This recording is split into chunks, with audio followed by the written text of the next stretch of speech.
এখন কথা হলো হিমায়ক বেশি হইলে কি করবেন, এটাই তো আপনাদের একটা প্রশ্ন ছিল নাকি? হ্যাঁ, তাহলে হিমায়ক বেশি হইলে ধরেন আপনার হিমায়ক বেশি হয়ে গেছে, হিমায়ক বেশি হয়ে গেছে, এখন সেটা দেখা লাগবে যে সিস্টেমটা কত, 34, 134 না 600। 600-র ক্ষেত্রে চার্জিং প্রেসার কত? 0 আর 34-এর ক্ষেত্রে কি 10 থেকে 12, কিন্তু থাকে কত 7, 8, 5, 7 এই ধরনের কিছু একটা কি প্রেসার থাকে। তাহলে 34-এর ক্ষেত্রে যদি গ্যাস বেশি হয়ে যায় তাহলে এটা কি এই লাইনটাকে চেপে ধরে এটা কি গ্যাসটাকে ছেড়ে দেওয়া যায়। সিস্টেম বন্ধ করা লাগবে না? বন্ধ করা লাগবে না 34-এর ক্ষেত্রে, বন্ধ করা লাগবে না, কারণ 34-এর ক্ষেত্রে তো প্রেসারে আছে কি 0-র উপরে, 0-র উপরে কত আছে 8, 0-র উপরে কত আছে 8। তাহলে আমি চালু অবস্থায় ছাড়তে পারবো না, বন্ধ করেও ছাড়া যাবে, বন্ধ করলেও ছাড়া যাবে, কিন্তু চালু অবস্থায় তো ছাড়া যাবে। বন্ধ করে ছাড়লে আরো কি ভেজাল, যদি বেশি বের হয়ে যায় তাহলে তো আবার আপনাকে দিতে হবে, ঠিক আছে? 34-এর ক্ষেত্রে চালু অবস্থায় ছাড়া যাবে, আর 600-র ক্ষেত্রে এটা যদি গ্যাস বেশি হতো তাহলে তো এই যে এটা উপরে থাকতো। কিন্তু তারপরেও এখন বেশি আছে, এখন ধরে নেন বেশি যদি থাকতো তাহলে এম্পিয়ার বেশি নিত, চার্জিং প্রেসারও বেশি থাকতো।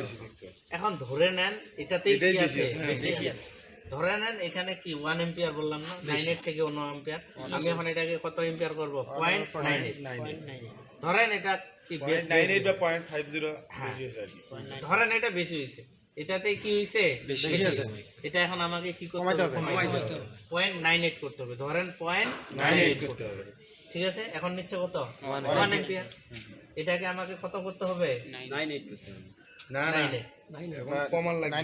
কমা লাগবে।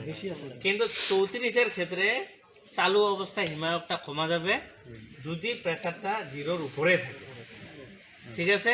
যদি প্রেসারটা 0-এর উপরে থাকে তাহলে চালু অবস্থায় কমা যাবে। আর যদি 600-এর ক্ষেত্রে কি 0-র নিচে, চার্জিং প্রেসার কি 0-র নিচে, ওই মুহূর্তে যদি খুলি তাহলে তো আর সিস্টেমটার মধ্যে বাতাস ঢুকে যাবে। তাহলে 600-র ক্ষেত্রে কি করা লাগবে, সিস্টেমটা বন্ধ করা লাগবে, প্রেসারটা যখন 10-20-এ যাবে তখন হিমায়কটা কমাই দিতে হবে, পরিমাণ মতো কমাই দিয়ে আবার এটা টাইট দিয়ে চালাই দিতে হবে। কথা কি বুঝতে পারছেন? তাহলে আমি এটাকে ছাড়ি, এটাকে কি লাইনটা চেপে ধরবো, লাইনটাকে একেবারে ছাড়ে দিব না, তারপরে এভাবে আস্তে আস্তে করে বের হইতে দেবো। বের হচ্ছে না, এই যে এম্পিয়ারটাও কমতেছে, দেখেন এম্পিয়ারটাও কি কমতেছে না, সেটা 70-এ নিয়ে আসেন, 70 হলে তো বেশি কমে যাবে, বেশি করে কমান একটু, কারণ আচ্ছা তাহলে 9.5 করি, কত করে 9.5, তাহলে গ্যাসটা কমাচ্ছি, পাশে হচ্ছে সাথে হচ্ছে কি এম্পিয়ারটাও কমে যাচ্ছে। একটু এই পাশে পিছনে দাঁড়ান, তাহলে সবাই দেখো 9.5। ধরেন এটা চার্জিং প্রেসার ছিল কত 9.5 হবে, কমতেছে না, এটা লাইনটা কিন্তু আমি একেবারে ছাড়ে দিই নাই, তাই না? প্রেসারে রাখা লাগবে, মানে কাঁটাটা যেন 0-তে না চলে আসে, 0-র উপরে যেন থাকে, এভাবে চাপ দিয়ে ধরে থাকতে হবে। একবারে যদি ছাড়ে দেই তাহলে তো কি বাতাস ঢুকে যেতে পারে। 9.6 হইল না, এই যে 5 হয়ে গেছে। তার মানে কি এই যে বিষয়টা কি বোঝা গেছে?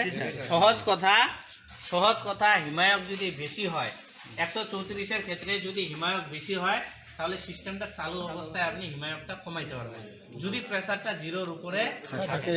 কোনো ক্ষেত্রে তো 0-তে থাকতেও পারে, ঠিক আছে? যে সিস্টেমটা মডিফাই করা হয়েছে, কোনো অংশ পরিবর্তন করা হয়েছে, কম্প্রেসার পরিবর্তন করা হয়েছে, ওইটার ক্ষেত্রে 0 হতে পারে, ঠিক আছে? যদি 0-র উপরে 5-7 থাকে তাহলে চালু অবস্থায় লাইনটা চেপে ধরে আস্তে আস্তে করে হিমায়কটা কমাইতে পারবে, ঠিক আছে? আর 600-এর ক্ষেত্রে গিয়ে যদি হিমায়ক বেশি হয়ে যায়, ওটা তো চার্জিং প্রেসার থাকবে 0-এর নিচে, তাহলে চালু অবস্থায় ছাড়া যাবে না, সিস্টেমটা বন্ধ করা লাগবে। যখন 15-20 প্রেসার উঠবে তখন লাইনটাকে চেপে ধরে পরিমাণ মতো হিমায়ক কমাই দিয়ে চাবিটা টাইট দিয়ে তারপরে কি সিস্টেমটা চালাই দিতে হবে, ঠিক আছে? তবে মনে রাখবেন যদি কম হয় তাহলে কি দেওয়া সহজ, কিন্তু বের করা কঠিন। 600-এর ক্ষেত্রে বিশেষ করে বের করা কঠিন, 34-এর ক্ষেত্রে তো কি চালু অবস্থায় কমা যায়, ঠিক আছে? 600-এর ক্ষেত্রে কি যাবে প্রায় 15-20 মিনিট একটা প্রসেস হিমায়কটা কমানো। তাহলে অবশ্যই আপনারা চেষ্টা করবেন যেন কম হয়, পরবর্তীতে দেওয়ার অপশন আছে। আমরা আজকে এখন 3-4 বার হিমায়ক দিলাম না, কোনো অসুবিধা হয়েছে? এখনো যদি মনে করি যে আমি আবার হিমায়ক দেবো, তাহলে আবার হোস পাইপটা পার্জিং করে পরিমাণ মতো হিমায়ক আমি দিতে পারবো। ক্লিয়ার? এই হলো বিষয়। আশা করি আপনারা বুঝতে পারছেন। আর যিনারা আমার ভিডিওটা অনলাইনে দেখতেছেন অবশ্যই ভিডিওটিতে লাইক দেবেন যদি আপনাদের ভালো লাগে, আর চ্যানেলটি সাবস্ক্রাইব করে নেবেন। আর এই পর্যন্তই, সাথে থাকবেন, ভালো থাকবেন।